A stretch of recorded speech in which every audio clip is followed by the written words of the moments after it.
Hello friends, today is Tuesday. I don't know what the date is, but I think it's April 18th. We'll go with that. We'll go with that. I meant to start vlogging earlier this morning, but the batteries in the camera that I've been using are dead. That camera belongs to Philip. Hey, I'm Philip. That's Philip.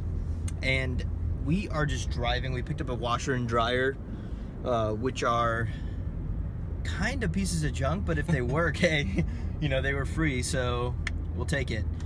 Anyway, kind of calling an audible on today's vlog idea, and I thought it would be really cool to get on here with Philip and talk to him a little bit about something very specific that he's been doing over the past few weeks, maybe month.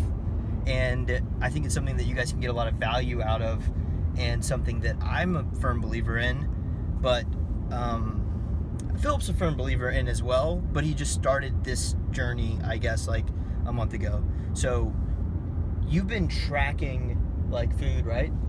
Yes. Okay. So Philip's been tracking food using MyFitnessPal for like the first time, I think. Yes. What, have you lost weight? I have, yes. And I don't know how much. So I will start this off by saying that I don't even own a scale at this point in time. So I have lost weight, but I don't know how much. Yeah. To answer the question. You could tell though, just by looking in the mirror. Right. So like, aside from like the old classic, my clothes are fitting better, I just feel like I look thinner. And I didn't have a lot of weight to lose. And my specific goal was to run a fast 5K this year. And I used to be a runner. I used to weigh a lot less, probably a good 15 to 20 pounds less than when I started tracking my food.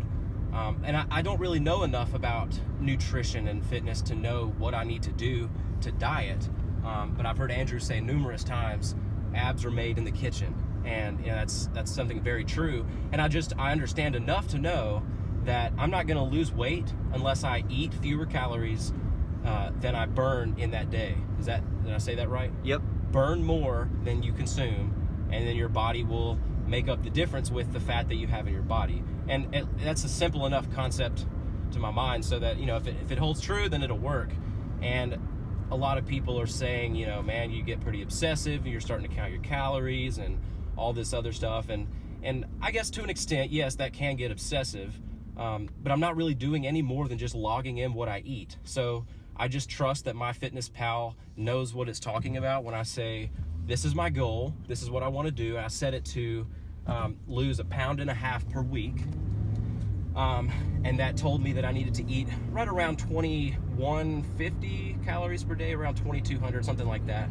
And I didn't actually do it every single day. It's not something that I was just super strict about. It was just knowing, you know, what am I eating, being mindful of that, entering it into there, and that seems to have worked.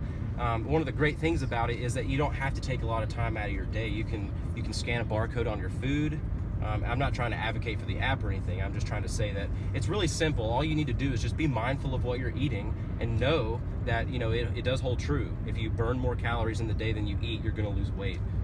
And you need to be mixing that in with some exercise. You don't want to just burn away all your muscle mass as well. I'm not trying to do that, but mixing that in with some exercise, you'll totally see it. And it hasn't been, like Andrew said, like a month. It's just so simple.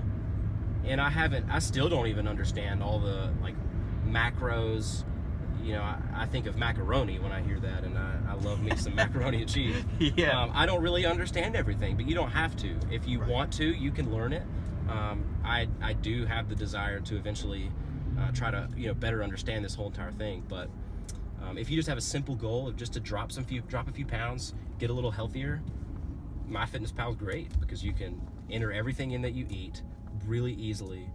Even restaurants, you can just like search the menu and like, oh wow, it's got everything there.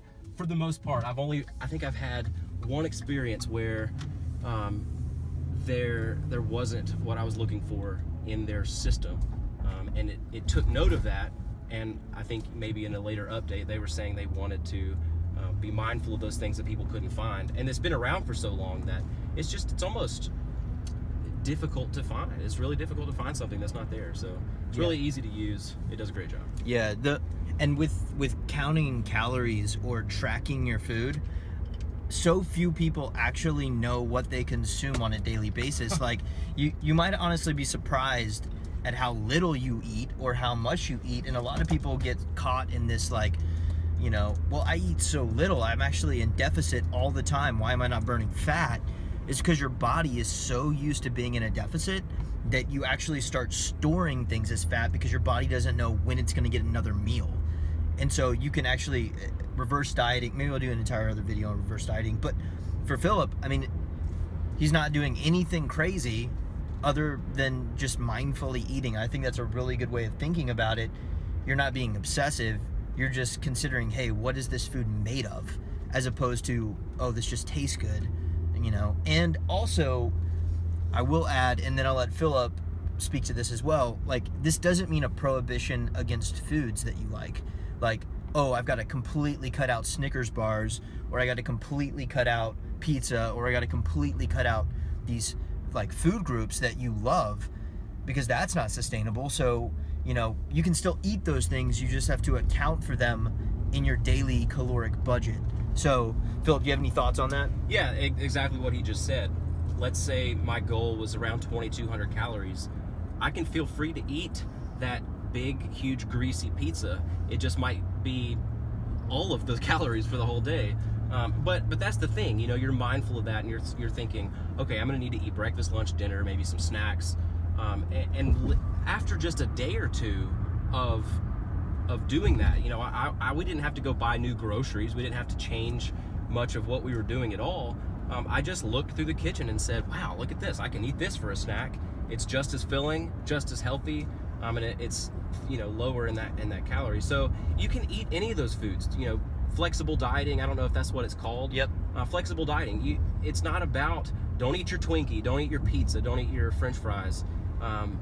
Those things do have nutritional value, and there are some things that don't. So I mean, don't like go. But even a pack of Skittles, you can eat that pack of Skittles. You just can't be obsessive excessive. You can't be excessive, and just fit it into your budget.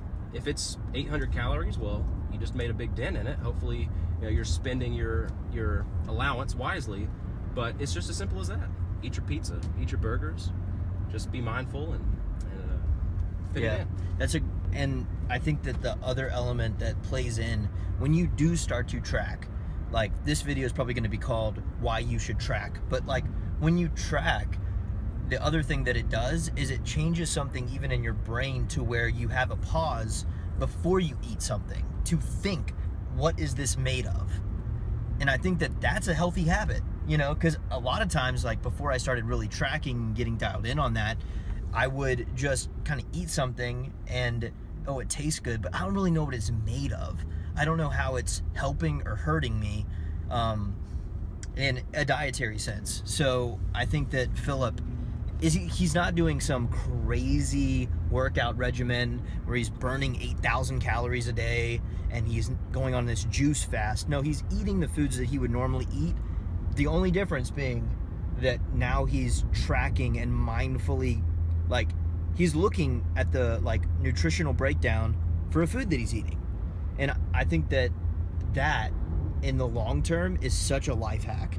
I think if you can figure out how to do that when you're in your early 20s or 18 or even earlier, like that's setting you up for dietary success through the rest of your life, because you understand the basic principle of a caloric deficit and a caloric surplus. Like I'm in a caloric surplus right now.